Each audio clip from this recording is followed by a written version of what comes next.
Au lendemain de leur arrivée au pouvoir, les autorités de transition avaient autorisé les entreprises minières étrangères à poursuivre leurs activités dans les différents sites miniers du pays. Le président de la transition, le colonel Mamadi Doumbouya, avait aussi pris l'engagement de respecter les contrats signés sous la présidence de l'ancien président Alpha Condé. Un an plus tard, cet engagement a eu du mal à être respecté car pour renflouer les caisses de l'État, le gouvernement de transition a entrepris de se tourner vers le secteur minier pour revoir quelques conventions établies avec des sociétés étrangères, comme l'a expliqué le gouverneur de la Banque centrale de Guinée. L'idée, c'est d'augmenter les recettes du pays.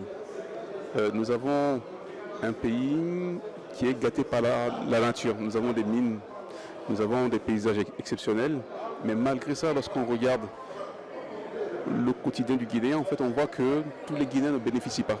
Et donc c'est pour ça que le chef de l'État, le colonel Mamadi Doumbouya, a souhaité à ce que la Guinée prenne son destin en main.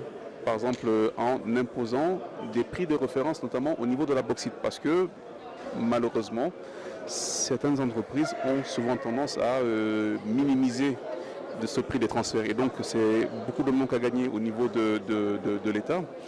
L'idée, en tout cas, pour les prochaines années, et c'est ce que je disais tout à l'heure, c'est de soutenir, de faire en sorte que notre dette, elle reste soutenable. De faire en sorte que nous mettions l'accent sur les recettes publiques. Et donc, de ce côté-là, nous avons beaucoup de marge de manœuvre. L'idée, c'est de taxer les mines. Enfin, malheureusement, l'économie guinéenne ne dépend principalement que des mines. 28 à 30% du budget national guinéen provient des recettes minières. Les nouvelles autorités guinéennes veulent à tout prix rehausser ce pourcentage pour générer plus de recettes et financer les projets de développement. Mais en le faisant de façon brusque, l'objectif visé risque d'échouer, comme l'a fait remarquer cet économiste. Il y a eu assez de décisions unilatérales de la part du CNRD. Donc ça a un impact réel sur le plan économique. Deuxième des choses, quand on fixe un prix de référence, c'est vrai, c'est bien pour l'économie, mais si vous fixez cela de façon brusque, ce que le minier peut faire, c'est de ralentir les investissements qu'il devait faire. Donc s'il exportait avant 80 millions de tonnes de bauxite, il va se dire, maintenant, si j'exporte 80 millions de tonnes, je dois payer ça.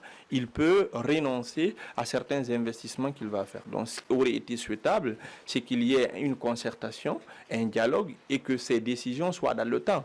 Dès sa nomination, le nouveau Premier ministre Bernard Goumou a convié les sociétés minières étrangères à une réunion. À cette occasion, il a expliqué à ces entreprises la volonté des autorités de transition de faire des ressources minières guinéennes l'outil de développement du pays.